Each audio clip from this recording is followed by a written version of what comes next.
Hello, creative people. Welcome back to our channel.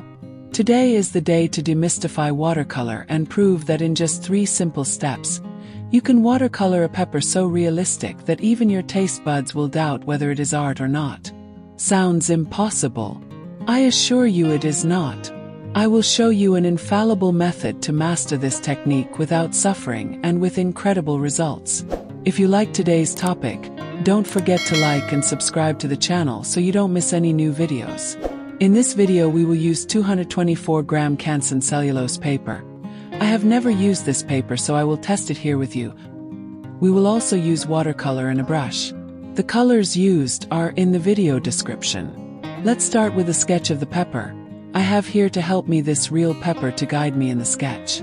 I attached the paper to the counter with masking tape. No perfectionist sketching. The secret here is to use a light line, just to guide the painting. Pay attention to the area of brightness.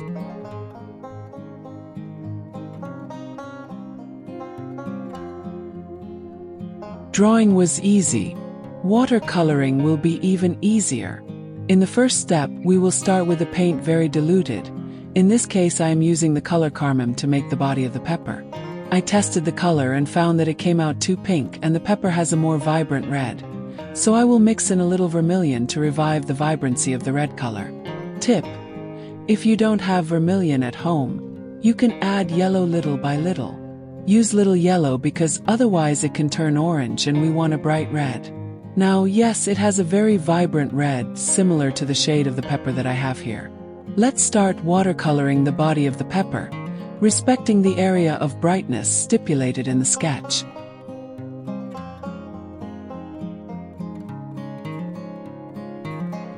Take advantage of the still wet watercolor to add a little more red paint to the lower edges of the pepper, but this time not so diluted. If the paint line is too hard, just moisten the brush in clean water and spread the paint gently. A marked edge is common in watercolor. Sometimes it happens due to the quality of the paper or the low expansion of the watercolor paint used. I teach the technique for this pepper and other delicacies in my new book, Watercolor with Flavor. Delicacies without the use of sketches. The book is for sale on Amazon. Take advantage of it. It's still free for Kindle Unlimited and Prime subscribers. The link to purchase is in the video description. We'll repeat the same operation using thin layers of paint until we get close to the desired color.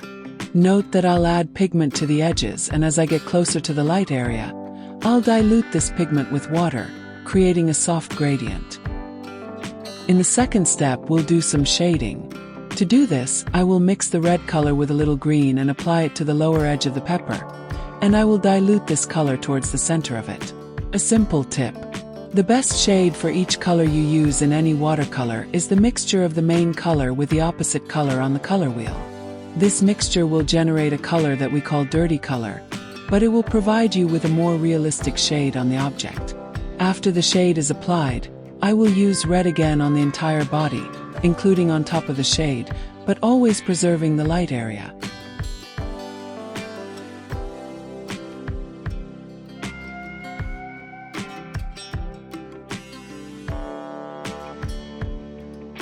After it dries, we will make the stem of the pepper. For this I will use the color sap green. I start with the paint very diluted and gradually darken it.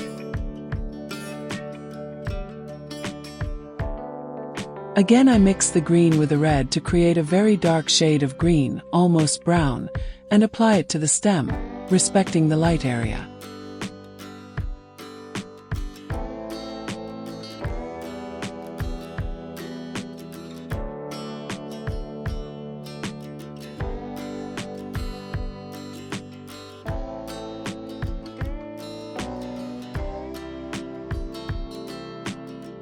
Where the stem meets the body of the pepper, I'm going to create a darker shadow, and on the lower edge of the pepper, very close to the base, this darker shadow will also be applied. Using this same color but very diluted, we're going to create the shadow of the pepper on the paper. Start shading with the diluted paint, and as you get closer to the base of the pepper, it will get a little darker. Soften the distant edges of the shadow with water.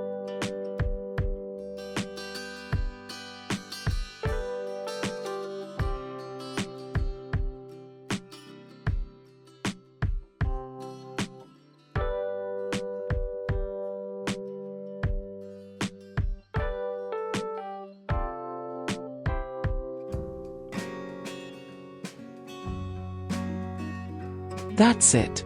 Look how similar it turned out. We managed to paint an incredible pepper using a simple and foolproof method. Wasn't it magical to see how small techniques can transform something so ordinary into a work of art full of life? What did you think? Tell me in the comments. I hope you enjoyed this tutorial and that you learned something new today. If so, don't forget to like this video and share it with your artist friends. Enjoy and subscribe to the channel so you don't miss any other weekly videos. Leave a comment below telling me about your experience with this project or suggesting other topics you would like to learn about. I love hearing from you. And about the new paper I used. It held up well to the watercolor. Thanks for watching the video until the end and see you next time. And buy my book Watercolor with Flavor. Delicacies without the use of sketches on Amazon. It's still free for Kindle Unlimited and Prime subscribers.